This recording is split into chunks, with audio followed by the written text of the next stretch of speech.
Parashat Vayeitzei is framed on either end by malachim, by angels.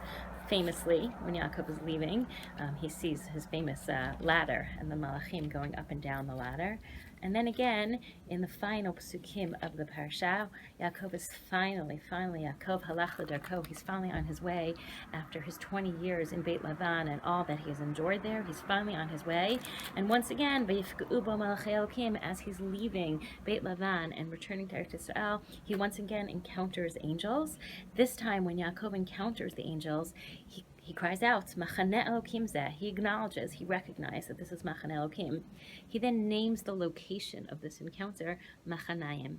That name raises some interesting questions because the grammatical form Machanayim, the double Yud Mem at the end, is the form we use in Hebrew for like Raglayim, Yadayim, things that come in pairs.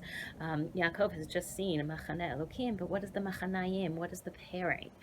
Rashi, consistent with his explanation at the beginning of the parasha, understands that he is seeing two camps of angels, the angels of Chutz La'aretz and the angels of Eretz Yisrael. And when he left at the beginning of Parashat Vayeitzei, there was a changing of the guards, and now that he's returning, at the end of Parashat Vayeitzei, once again there's a changing of the guards. The Ibn Ezra, however, gives a different interpretation, one that I would say is an empowering interpretation.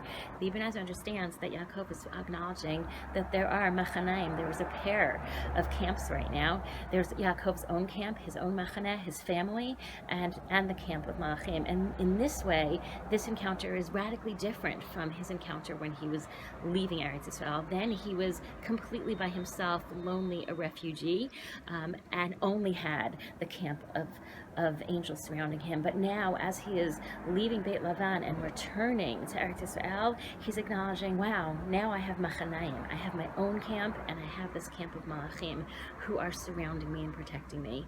That duality, the duality of the human Machaneh and the divine Machaneh, has been the key to our entering Eretz Yisrael from the time of Yaakov. It's the thread that runs through from Yaakov to the time of Yehoshua and to the time of Bayit Sheni, and I would say to the 20th century.